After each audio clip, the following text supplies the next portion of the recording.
Escuchas el podcast Iglesia Vida. Somos una iglesia que te guiará en tu caminar con Cristo para ser libre y compartir con otros la vida en Cristo. Esta es nuestra serie de predicaciones. Para más información, búscanos en redes sociales como Iglesia Vida. Bendiciones. Y bueno, el día de hoy la predicación se llama de la sabiduría a la insensatez. ¿Qué es ser insensato, hermanos?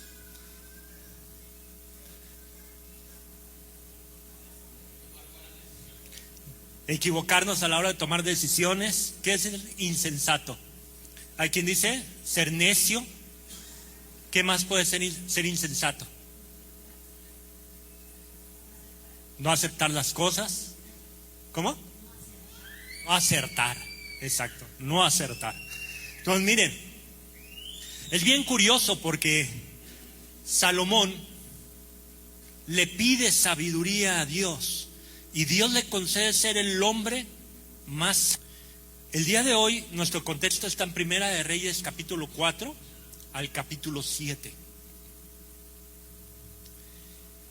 Y nosotros vemos en estos capítulos que vamos a ver hoy, primero dice Primera de Reyes capítulo 4 versículo 1, dice que reinó pues Salomón sobre todo Israel. Ya en el versículo 7 dice que Salomón tenía 12 gobernadores sobre todo Israel. Imagínense, una persona sabia, ¿qué es lo que hace? ¿Se queda con todo el poder? No, lo divide porque es necesario para gobernar. Y entonces establece 12 gobernadores. Esto es clásico de un hombre sabio. La capacidad de ¿qué? De delegar responsabilidades. Y luego si nos brincamos al versículo 20, dice: Judá e Israel eran muchos como la hena que está junto al mar en multitud, comiendo, bebiendo y alegrándose. Y aquí nos da los efectos de la sabiduría. ¿Qué pasa cuando alguien sabio gobierna?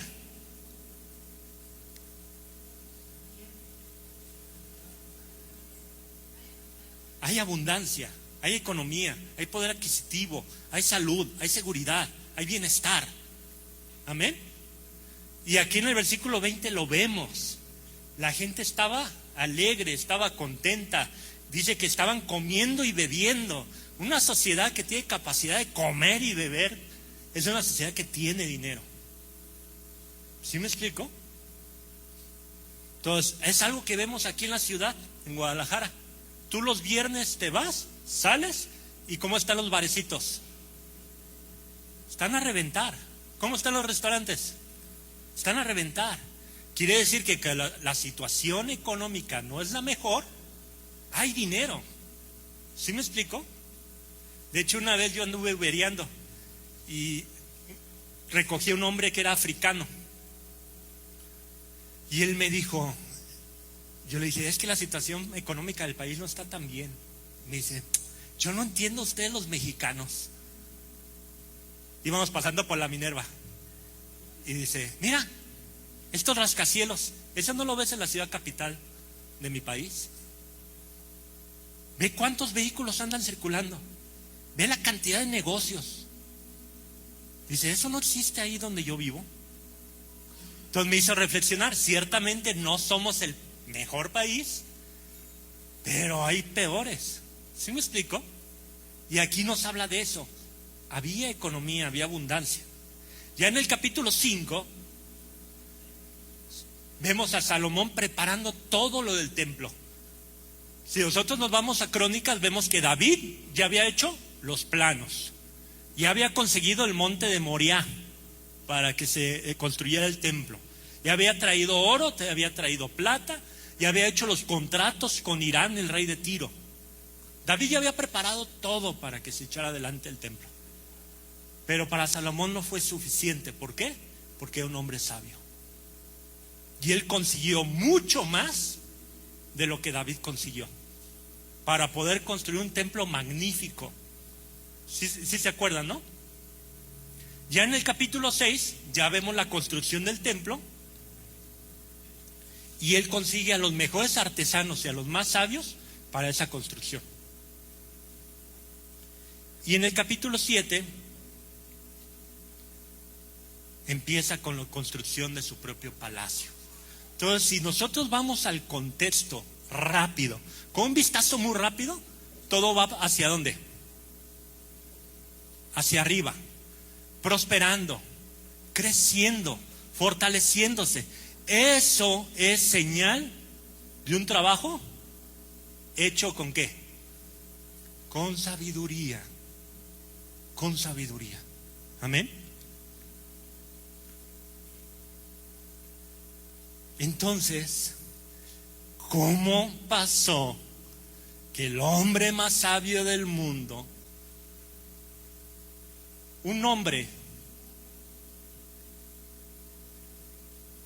o un ser humano, se para a la orilla del abismo y de la noche a la mañana decide tirarse? No. Cuando tú tomas decisiones en la vida, tú dices de repente, de la noche a la mañana, hoy voy a tomar esta decisión para echar a perder a mi familia, mi matrimonio y todos mis bienes, y quedar en la pobreza extrema. ¿Hay alguien que haga eso? No, hermanos. ¿Saben cómo suceden las tragedias? Se van construyendo poco a poco, paso a paso. Se van tomando decisiones que parecen buenas, pero no son buenas. Se toman acciones que tienen algo de verdad, algo de razón, algo de utilidad, pero no son las mejores. Y paso a paso vas construyendo tu destrucción. Eso es lo que le pasó a Salomón. El día de hoy, hermanos, quiero que analicemos qué acciones fue tomando Salomón que se convirtieron en la antesala, en el previo a cometer los peores errores de su vida. Y esto es una reflexión para nuestras vidas, para que no hagamos lo mismo. Amén. Vamos a orar para dar inicio con la predicación. Gracias te damos, Señor, por tu amor, por tu palabra. Gracias por tu fidelidad, Señor. Te pido, Señor, que nos des sabiduría, que nos des inteligencia, que hables el día de hoy en nuestras vidas, Señor. Que hables a nuestros corazones, Señor. Y si hay algo que estamos haciendo, Señor, que tú nos los reveles, Dios, a través de la vida de Salomón. Guíame a través del día de hoy. Te pido todo esto en el nombre de Jesús. Amén. Amén. ¿Cuál fue la primera acción de Salomón? Salomón vivió un pragmatismo peligroso. ¿Qué significa pragmatismo, hermanos? ¿Qué es pragmatismo? Son decisiones prácticas y contundentes que simplifican la vida. Vamos a decirlo así. Ahora, ¿ser pragmático está mal? No. Pero vamos a analizar la vida de Salomón para ver hasta dónde podemos ser pragmáticos. ¿Va? Primera de Reyes capítulo 4, versículo 7 nos dice que tenía Salomón 12 gobernadores sobre todo Israel, los cuales mantenían al rey y a su casa. Cada uno de ellos estaba obligado a abastecerlo por un mes al año. Entonces ya dijimos, tenían 12 gobernadores. ¿Es sabio o no dividir el gobierno en 12 personas? Sí, se necesita. Imagínense que el presidente de la república, la presidenta de la república, gobernara sobre cada estado. ¿Se puede o no se puede? No se puede. Necesitamos gobernadores en cada estado. Ahora, ¿para qué existen las secretarías? Para dividir el trabajo de la presidenta. Entonces tenemos una secretaría de gobernación, una de turismo, una de cultura, una de educación, porque no puede abarcar todo. ¿Sí me explico? Sí es de sabios dividir el gobierno, pero la forma práctica en que lo hizo, fíjense, decía que lo abastecían la casa de Salomón. También eso está práctico, ¿no? ¿Por qué? Porque un gobernador solo se preocupaba por alimentar al rey por un mes. El resto del año, ¿a dónde iba eso? A la bolsa del gobernador. ¿Sí me explico? Los tenía contentos. ¿Es bueno tener contenta a tu gente? Sí. Hasta aquí todo bien. ¿Saben dónde está el problema? En el versículo 22. Vamos al versículo 22. Dice, y la provisión de Salomón, 22 y 23, para cada día era de 30 coros de flor de harina, 60 coros de harina, 10 bueyes gordos, 20 bueyes de pasto y 100 ovejas. Y esto sin contar ciervos, gacelas, corzos y aves gordas. Quiero que se imaginen. Por la versión que elegí, no es práctico los coros, ¿no? Pero dice que era la provisión diaria. 10 bueyes diarios. Pues ¿a quién alimentaba? ¿Cuántos alimentaba? Ahí es donde viene el problema. Gobernó sabiamente en un sentido muy pragmático y muy práctico, pero se volvió abusivo. ¿Con cuánto puede sostener un hogar, hermano? Depende también los hijos que tengan, qué tan grandes son y si viven contigo, ¿no? Y las carreras que están estudiando. Pero hay quien sostiene una casa con 15,000 mensuales, que es muy limitado en la ciudad de Guadalajara, porque todo está caro afuera. Hay quien sostiene un hogar con 20,000 mensuales. Hay quien con 30,000. Hay quien con 60,000 mensuales.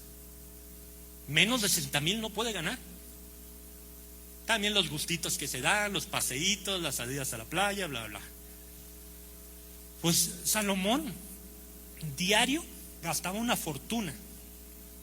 O sea, esto se traduce quizás en 100,000, 200,000 pesos diarios. ¿Sí me explico? ¿Es factible sostener a un gobierno así?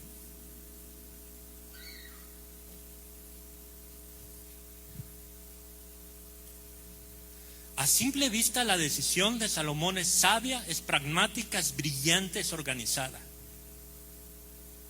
Pero Primera de Reyes, capítulo 12:4, nos revela lo que pasó después de 30 años de un gobierno así. Dice, tu padre agravó nuestro yugo, lo veían como una carga, mas ahora disminuye tú algo de la dura servidumbre de tu padre y del yugo pesado que puso sobre nosotros y te serviremos. Este texto es el pueblo juntándose con el rey Roboam, hijo de Salomón, y diciéndole, ¿sabes qué? Tu papá empobreció al pueblo. Tu papá abusó del pueblo. Resulta que la decisión práctica, pragmática y llena de sabiduría de Salomón había tenido una consecuencia a largo plazo. Y había dañado a las personas. Ser pragmático es hacer que las cosas funcionen. Pero ¿a qué costo? ¿A qué costo funcionan las cosas, hermanos? Miren, el ser pragmático no es malo, pero hay que tener cuidado con algo. Puedes ser pragmático en tus cosas. Puedes ser pragmático contigo. Pero ¿sabes dónde no puedes ser pragmático? Con las personas. No puedes lastimar el corazón de la gente.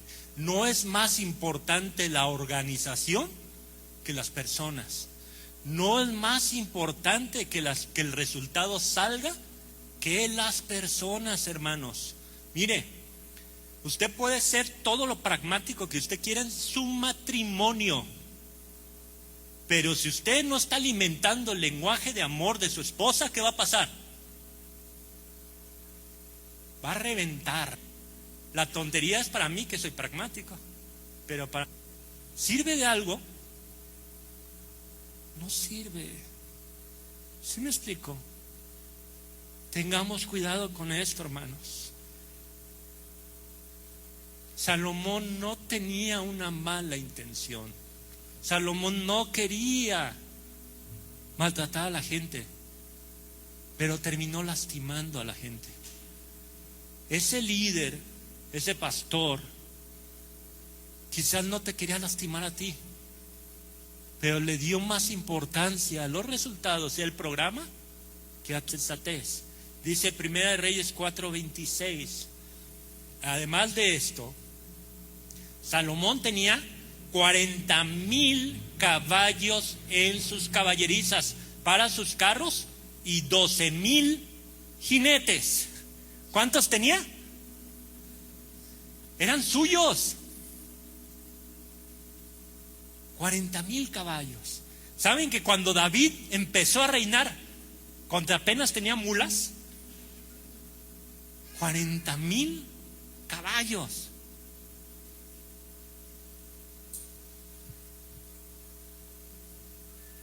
Esto pareciera solo un dato de la riqueza, ¿no? Pero no, es un claro acto de desobediencia a Dios. En Deuteronomio, capítulo 17, versículo 16 al 19, Moisés estableció las reglas para los reyes, futuros reyes de Israel. Dios ordenó cosas para los futuros reyes. Y dentro de la ordenanza dice: pero él, el rey, no aumentará para sí caballos, ni hará volver al pueblo a Egipto con el fin de aumentar caballos. No aumentará caballos. ¿Qué hizo Salomón? Aumentó caballos. ¿Está desobedeciendo la palabra de Dios? Sí. Segundo, no volverás a Egipto. ¿Qué hizo? Lo primero que hizo Salomón, su primera alianza política, ¿cuál fue? Se casó con la hija de Faraón. ¿Saben para qué se casó con la hija de Faraón? Para hacer alianzas, para fortalecer el reino. Es lo primero que le dice la Biblia. No aumentes caballos. ¿Qué significa no aumentes caballos? No pongas tu confianza en el ejército. Segundo, no vuelvas a Jerusalén. ¿Qué significa? No pongas tu confianza en la gente. Y lo primero que hace Salomón es desobedecer la palabra de Dios. Ahora, ¿era sabio hacerse un ejército? Sí, era sabio. Lo que no es sabio es pelearse con Dios. Lo que no es sabio es desobedecer la palabra de Dios. Papá suegro, el faraón, de seguro le dijo a Salomón: te conviene hacerte de caballos, porque Egipto tiene una larga historia con caballos. ¿Y qué hace Salomón? Le hace paso a papá suegro, no a papá Dios. ¿Sí me explico? ¿Qué más dice? No tomará para sí muchas mujeres. ¿Cuántas mujeres tuvo Salomón? 1,000 en total. 1,000 en total, entre concubinas y esposas. A David le fue como en feria, como con 30. Y va y se atasca con 1,000. Imagínate las suegras. Pero bueno, ese es otro tema, es otra predicación. Desviarán tu corazón. La Biblia no lo dice, pero es muy posible que por las suegras terminó poniendo los templos, ¿no? No es cierto, pero sí dice la palabra que desviaron su corazón, hermanos. Dice, y luego dice, no amontonará ni plata ni oro para sí en abundancia. ¿Qué hizo Salomón? Amontonó oro y plata. Dice que era tanta la plata en el reino de Salomón que perdió el valor. La plata tú la veías tirada en la calle, no tenía valor, porque era fácil de conseguir para Salomón. Una vez hice la cuenta del oro que le llegaba cada año a Salomón. Eran miles de millones de dólares en oro. Es una riqueza que no la tiene nadie actualmente en el mundo. Salomón la tenía. Desobedeció completamente la palabra de Dios. Ahora, yo les pregunto, ¿Salomón sabía? Sí sabía. Él creció cerca de un sacerdote. Él creció cerca de la palabra de Dios. Él creció yendo al templo de Jerusalén. Él creció viendo cómo David había organizado todo el culto israelita. Él conocía la palabra de Dios. ¿Pero qué hizo? Desobedeció. Puso su confianza en el poder. Puso su confianza en las alianzas. Isaías 31:1 dice: ay de los que descienden a Egipto por ayuda y confían en caballos y su esperanza ponen en carros. Dice: y no miran al Santo Israel ni buscan a Jehová. Hermanos, él sabía, pero a él le llegó una idea brillante en la cabeza, algo que se le metió y que es algo que a lo mejor a muchos de nosotros se nos ha metido alguna vez. ¿Saben qué dice esta idea brillante? Yo puedo manejarlo. Esto no me va a afectar a mí.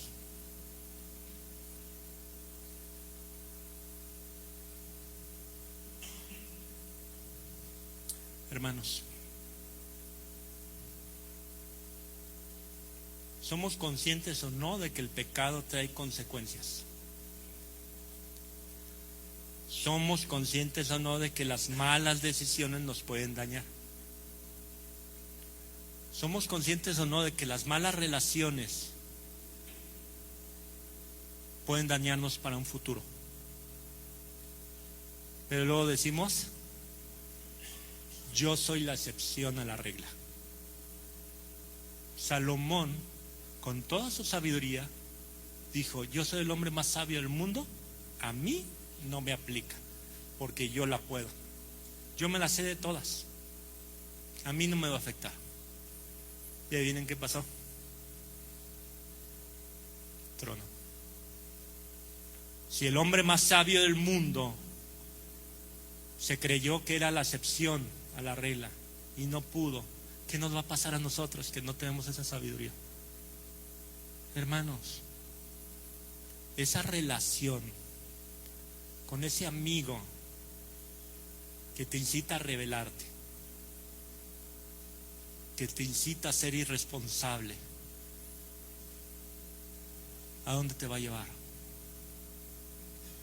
Esa relación en el trabajo con esa muchacha que te hace ojitos, que se ríe de tus chistes más bobos, ¿a dónde te va a llevar? Esa relación con tu celular, donde te la pasas viendo videos en TikTok, perdiendo tiempo productivo y acostumbrando tu cerebro a la premiación gratis sin esfuerzo, ¿a dónde te va a llevar? Esa deuda que adquiriste porque parecía lógica, parecía buena, pero es insostenible con tu salario, ¿a dónde te va a llevar? No somos protagonistas de nuestra vida, hermanos. No nos equivoquemos. El día de hoy estamos, el día de mañana no estamos. Yo tengo un amigo, jugábamos fútbol en la iglesia. Un día de esos, de repente se quedó en la luna. Lo empezaron a llevar con médicos. Resulta que había un cisticerco en su cerebro. ¿Saben qué pasó con él? Murió a los 19 años. ¿Saben qué pasó con toda su vida, su futuro, su brillantez y su capacidad y talento para jugar fútbol? Se acabó. No tenemos la vida comprada ni garantizada, hermanos. Tenemos que ser sabios. Tenemos que ser sabios. Ahora, ¿las deudas son necesariamente malas? No. Pero ahí sí tienes que ser pragmático y considerar el patrimonio de tu familia. No dañes el patrimonio de tus hijos por suplir algo emocional. Amén.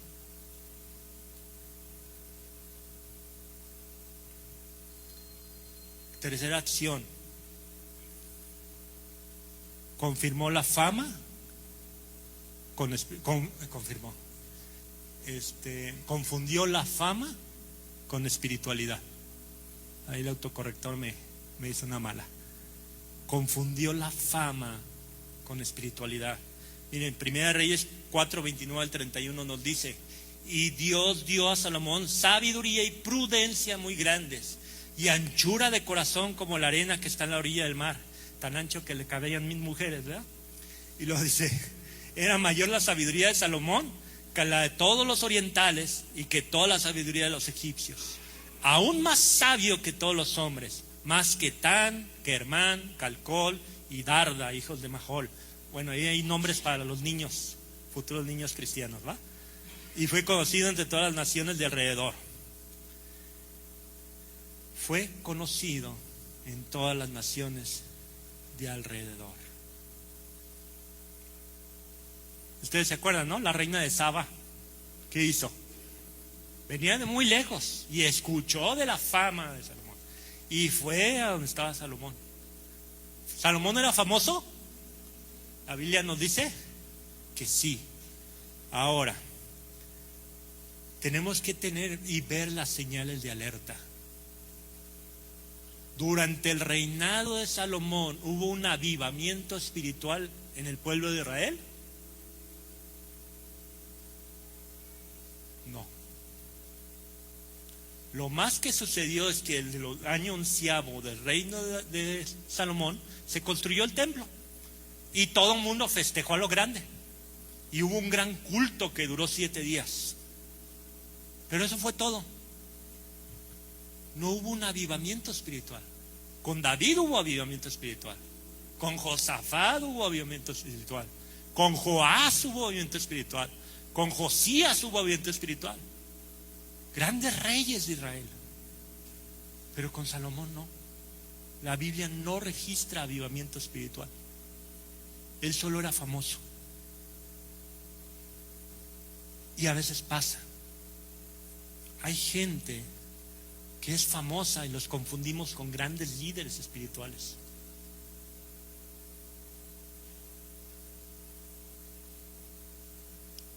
La fama no te hace espiritual, hermano. La fama no es importante. A veces es padrísimo darle un consejo a alguien, predicarle a alguien, estar del tingo al tango en el nombre de Dios. Pero ¿qué está moviendo tu corazón? ¿Qué es lo que mueve tu corazón? Mira, hermano, no se trata de fama, se trata de ser conocido por las personas. ¿Cuál es la diferencia entre fama y ser conocido? La fama se centra en mi talento, en mi capacidad y en lo que yo pueda dar. Y la fama se centra en que no me conozcan, pero sí me vean. El ser conocido es abrir tu corazón y que te conozcan en lo personal. Donde tú tienes que ser conocido es en la fila de las tortillas, en el mercado, en el trabajo, los hermanos de la iglesia. Cuando desayunas barbacoa, ahí te tienen que conocer, en el funeral. ¿Sí me explico? Tienes que tener intimidad con la gente para que la gente vea a Cristo en ti. No se trata de fama. Se trata de hacerte conocer para que haya una oportunidad para predicar el evangelio y para que Cristo se manifieste en la gente. Amén. Salomón, cada que le decían: wow, qué sabio eres, wow, cómo organizas tu reino, wow, no hay nada como tú, ¿qué hacía Salomón? Dios me lo dio, Dios es el responsable de esto. ¿Vemos en la Biblia que se registrara un momento en que Salomón atribuyera todo a Dios? ¿No? Todo se lo guardaba en su corazón y se lo quedaba para él. Y eso lo corrompió. Mucho cuidado con esto, hermanos. Mucho cuidado. Dice Mateo 5:16: así alumbre vuestra luz delante de los hombres, para que vean vuestras buenas obras y glorifiquen a vuestro Padre que está en los cielos. Somos conocidos ¿para qué? Para que glorifiquen a Dios, no para que me glorifiquen a mí. Amén. Cuarta acción: distorsionó sus prioridades. Distorsionó sus prioridades. Y a esto le voy a dar más rápido. En el 4.º año del reino de Salomón, ¿qué empezó a construir? El templo. Hizo una cosa preciosa. Mandó traer artesanos, mandó traer madera, mandó traer oro, mandó traer plata. Y construyó el templo mucho más hermoso de lo que David jamás hubiera soñado. Excedió lo que David había preparado. Y tú ves eso y dices: wow, hombre de Dios, que ama a Dios y que está preocupado por las cosas de Dios. Hasta ahí todo bien, hermanos. Pero termina de construir el templo y ve que le sobró oro, le sobró plata, le sobró madera, todo está funcionando, no hay guerra por ningún lado, él se puede dedicar a las ciencias. Dice: bueno, voy a construir mi casa. Ahora, ¿está mal que construyera su casa?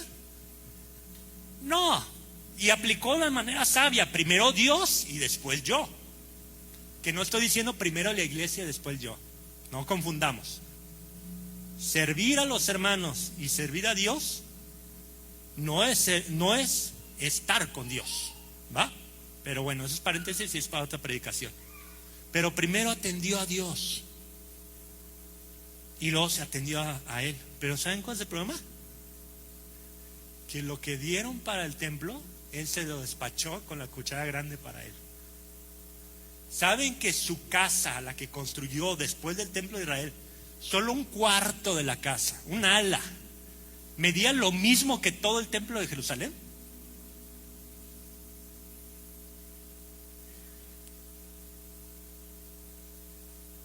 Si tú hablas de Salomón cuando está construyendo el templo, dices: en el corazón de Salomón está Dios. Pero ahora que empieza a construir su propia casa, ¿dónde está el corazón de Salomón? En él mismo. Se autoidolatraba. Una sola ala medía lo del templo de Jerusalén. El templo de Jerusalén tardó 7 años en construirse. ¿Saben cuánto tardó en construir su propia casa? 13 años, casi lo doble.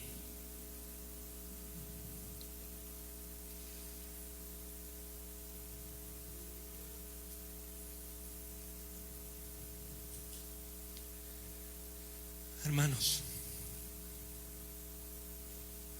claro que podemos vivir de Dios, claro que podemos estar en Dios, pero no distorsionemos las prioridades ni nos equivoquemos. Dios es primero y en Dios tenemos bendiciones, pero no te equivoques, tú no estás en primer lugar. ¿Saben cuál fue el problema, el corazón de estas 4 acciones de Salomón? El problema central fue que Salomón tenía el corazón en él mismo. Yo sé que tenemos problemas. La vida no es fácil, hermanos. La vida no es sencilla. Hay quien no tiene trabajo. Hay quien tiene trabajo y trabaja 14 horas diarias. Hay quien se le aprieta y tiene hambre. Hay quien quisiera más. Hay quien siente culpabilidad por no hacer lo suficiente para atender a su familia. Pero todo eso se centra ¿en qué? En mí, en mis problemas. Es difícil, hermanos, pero nuestro corazón tiene que estar en Dios. Dios prometió y Dios hará. Dios dijo en Mateo: si vistió a Salomón, Si a Salomón no le permitió vestirse como una de estas, ¿cuánto más no cuidará de vosotros? Dios quiere y los ama, pero tienes que entregarle el problema a Dios. Mire, Proverbios 22, versículo 3, dice: el avisado ve el mal y se esconde, mas los simples pasan y reciben el daño. Otra versión dice: el prudente ve el mal y se aparta. ¿Dónde está la prudencia, hermanos? La prudencia está en dos cosas: en confiar en Dios, en sus promesas, y en tomar la decisión de ser fiel a Dios. Ahorita vivimos en una sociedad donde queremos todo inmediato, porque así nos ha acostumbrado esta sociedad. Pero el avispado, el avisado, el prudente, el lúcido, se sienta a echar cálculos, echa números, le pregunta a Dios, espera que Dios responda y ve a futuro si esto puede causar daño a lo largo de los años. ¿Me conviene casarme con ese chico? ¿Me conviene casarme con esa chica?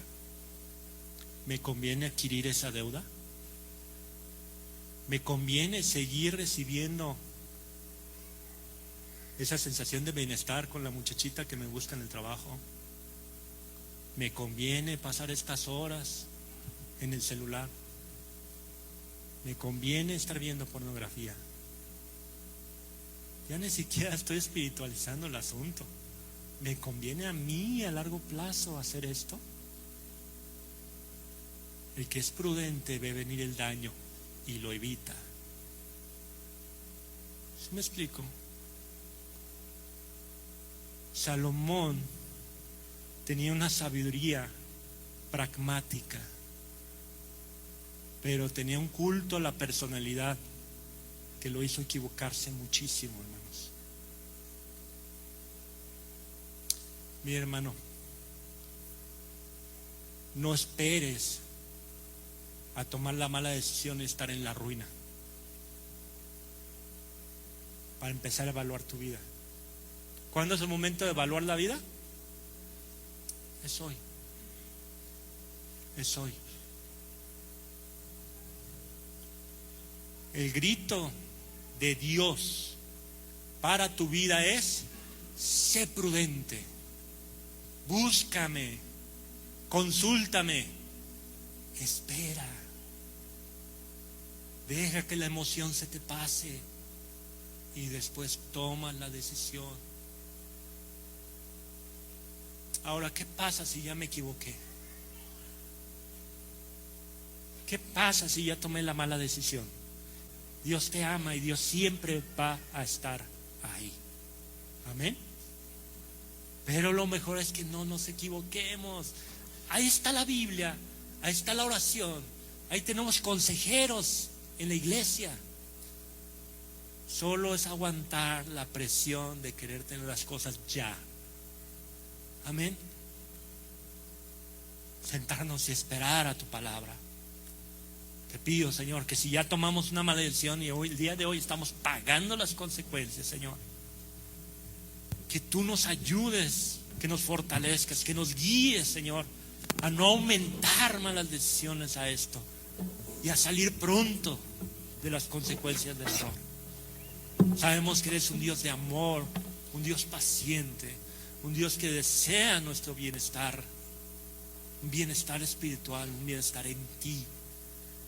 Te pido, Señor, que seas con cada uno de los que estamos hoy en la iglesia, que hables a nuestras vidas, que hables a nuestros corazones, Señor. Te pido, Señor, que podamos encontrar esa paz, que podamos tomar mejores decisiones, Señor.